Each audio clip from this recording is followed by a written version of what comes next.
Kawan, salam sejahtera dalam kasih Tuhan Yesus Kristus. Anda bersama saya, Freddy Makitan, dalam acara On the Way in the Journey of Faith. Pada edisi OTW hari ini, saya akan menyampaikan sebuah renungan yang berjudul Iman dalam Badai. Renungan ini didasarkan atas sebuah kisah pada 2000 tahun silam, tentang angin ribut diredakan oleh Yesus di Danau Galilea, Provinsi Galilea, Israel Utara. Kisah ini dilaporkan oleh 3 penulis kitab Injil dalam Alkitab, yakni Matius, Markus, dan Lukas. Matius ini adalah salah satu dari 12 murid Yesus. Dan untuk melengkapi renungan ini akan saya hidangkan sebuah lagu rohani yang berjudul Tuhan Pasti Bersamaku. Oke, kawan, selamat merenungkan iman dalam badai. Kawan, di hari yang sangat panjang itu, meskipun malam hampir tiba, orang banyak masih terus berdatangan mencari Yesus dengan kebutuhan mereka yang berbeda-beda. Kesembuhan dari sakit penyakit, kelepasan dari kuasa kegelapan, pengajaran Yesus yang memukau dan membawa pembaruan, dan lain-lain. Tapi sayang, bagaimanapun juga secara fisik, Yesus merasa lelah dan perlu istirahat. Yesus juga butuh waktu sendirian dengan Allah Bapanya. Dia harus berdoa dan berdialog dengan Bapanya dan mendapatkan kekuatan baru untuk pelayanan-pelayanan berikutnya. Maka Yesus mengajak murid-muridnya untuk meninggalkan orang banyak itu dan bertolak ke seberang danau. Mereka berlayar menuju ke wilayah orang Gerasa, disebut situ wilayah orang Gerasa. Ini di wilayah Dekapolis, sudah masuk negeri asing, bukan Israel lagi. Murid-murid Yesus yang sebagiannya adalah nelayan Galilea yang sebenarnya cukup berpengalaman, mereka sungguh bekerja keras untuk menjalankan perahu menuju ke seberang. Sementara itu Yesus mengambil tempat yang agak nyaman untuk beristirahat hingga akhirnya Yesus tertidur. Tapi sementara mereka sedang berlayar, mengamuklah angin ribut di danau itu. Ombak menyembur masuk ke dalam perahu, hingga perahu ini mulai terisi penuh dengan air, nyaris ditelan gelombang. Sungguh, kelompok kecil pelayan-pelayan Allah ini ada di dalam bahaya besar.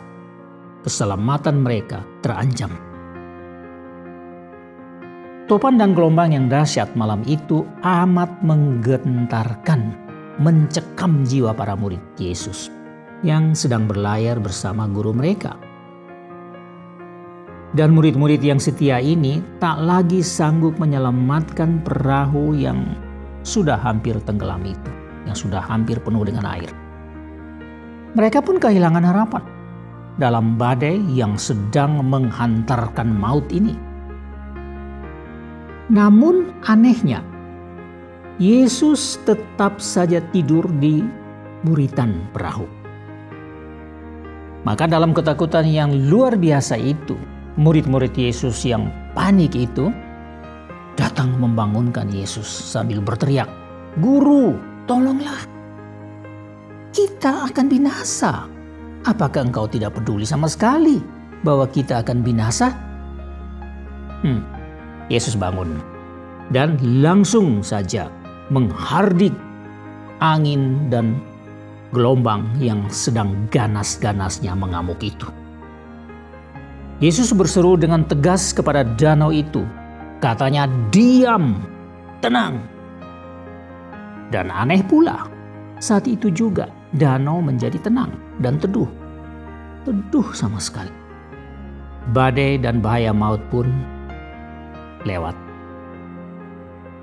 Lalu di dalam keheningan di atas laut Danau Galilea, di tengah malam itu, di mana tidak ada seorang pun yang sanggup berkata-kata di atas perahu itu, Yesus dengan penuh kasih balik menatap murid-muridnya satu persatu.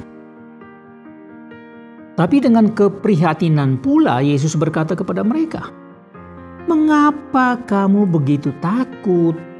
Mengapa kamu tidak percaya? Di manakah imanmu?" Tapi murid-murid Yesus yang masih saja tercengang dalam ketakutan memang tidak sanggup menjawab guru mereka. Mereka hanya bisa berbisik-bisik sama sendiri, mempertanyakan, siapa sebenarnya orang ini, Yesus ini? Badai topan dan gelombang taat kepada perintahnya. Kok bisa seluruh alam seketika itu juga tunduk kepada Yesus? Kawan, siapakah anak manusia di dunia ini yang memiliki kuasa sebegitu besar, yang dengan hanya beberapa kata perintah saja dapat menghentikan seluruh alam yang menggelora dan mengamuk? Siapakah anak manusia yang sungguh berdaulat atas alam semesta ini? Ternyata Yesuslah yang memiliki kuasa yang tidak terbatas itu. Ini kuasa Allah. Ya, mestinya murid-murid Yesus tidak perlu terlalu heran karena mereka sudah berulang kali menyaksikan berbagai mujizat yang dibuat oleh Yesus. Belum seberapa lama mereka menyaksikan Yesus membangkitkan seorang anak muda, anak dari seorang ibu yang sudah menjanda. Ya, Yesus memang menyoroti iman murid-muridnya. Iman murid-murid yang selalu bersama-sama dengan dia, yang dia didik, yang ternyata masih sangat lemah. Padahal mereka ini generasi pertama para pelayan Allah yang dipilih langsung oleh Yesus untuk melakukan pekerjaan perluasan kerajaan Allah di dunia ini. Murid-murid ini dipanggil dengan nama mereka masing-masing satu persatu. Setelah doa Yesus semalam suntuk di atas sebuah bukit. Jadi mereka cukup punya pengalaman dalam pelayanan bersama Yesus. Cukup. Mereka banyak mendapatkan pengajaran langsung dari Yesus, sang guru. Mereka adalah saksi-saksi hidup tentang kehidupan dan pelayanan Yesus. Mereka menyaksikan sendiri teladan atau model kehidupan Yesus dalam aspek apa saja. Tetapi mengapa mereka begitu takut? Di manakah iman mereka? Tidak sadarkah mereka akan keberadaan Yesus yang satu perahu dengan mereka? Inilah pertanyaan sekaligus hardikan Yesus terhadap murid-muridnya, yang sebenarnya melebihi hardikan Yesus terhadap danau dan badai yang mengamuk itu. Jadi pada pandangan Yesus, iman itu jauh lebih penting dimiliki oleh murid-muridnya, oleh pengikut-pengikutnya, atau oleh hamba-hambanya. Iman itu melebihi kewajiban-kewajiban rutin, puji-pujian, penyembahan, dan persembahan. Iman melebihi semua itu. Nah, kawan, berdasarkan kisah yang mengagumkan ini, secara sederhana saya ingin berbagi makna dan pesan yang saya peroleh dari hasil kontemplasi saya atas cerita ini. Pertama, iman itulah yang paling utama dituntut oleh Tuhan bagi orang-orang yang percaya kepadanya. Iman itu bukan hanya soal percaya, tetapi juga mempercayakan diri seutuhnya secara total kepada Tuhan Yesus. Tak perlu ada yang tersisa di dalam diriku ini yang kugenggam sebagai andalan demi keselamatanku. Rasa hampa dan tak berdaya sama sekali sungguh merupakan momentum untuk berserah kepada Tuhan yang aku percaya. Kedua, badai kehidupan dalam bentuk apapun, seberat apapun, dan sedahsyat apapun akan menjadi kesempatan bagiku untuk dengan jujur mengenali diriku sendiri. Apakah aku sungguh memiliki iman? Apakah bersama Tuhan di dalam perahu, mobil, rumah, atau di dalam gedung gereja yang megah dan indah, itu sudah menjadi jaminan bahwa aku sungguh beriman? Aku pikir semua itu masih perlu diuji.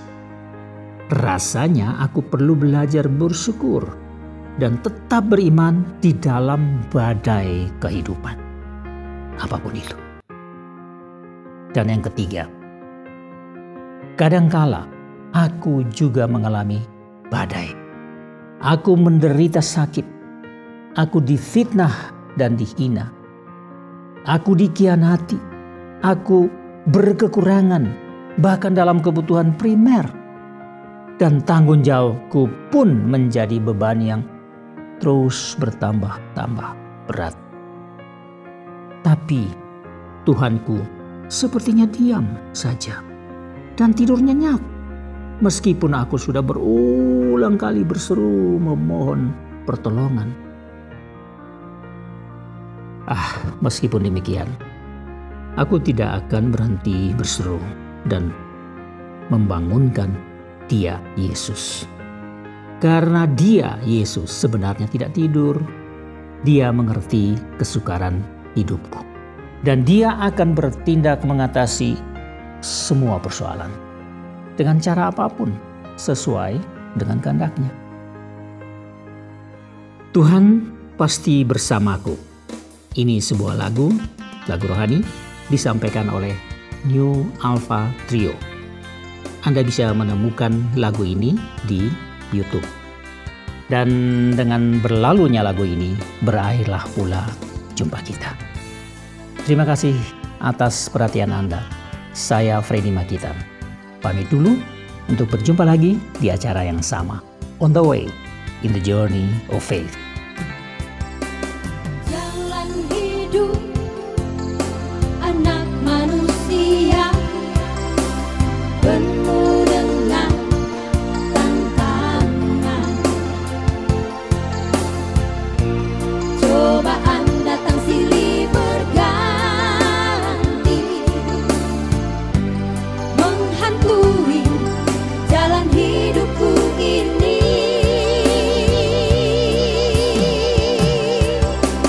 Aku yakin dan aku percaya Tuhan pasti bersamaku. Dia ada di setiap masa. Dia hadir di setiap waktu.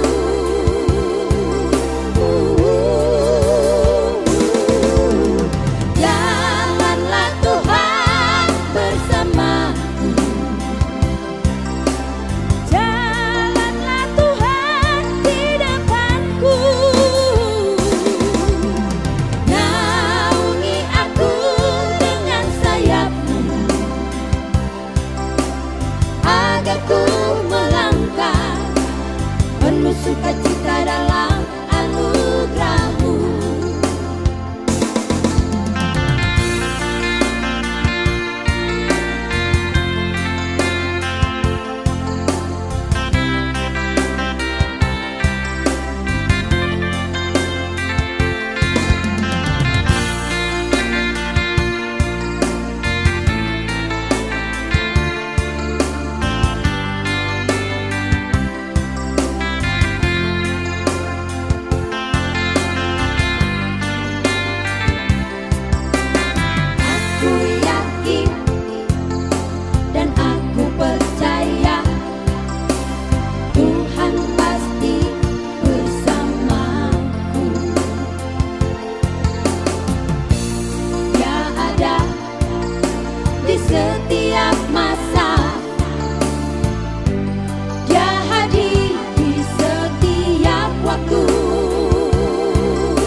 penuh sukacita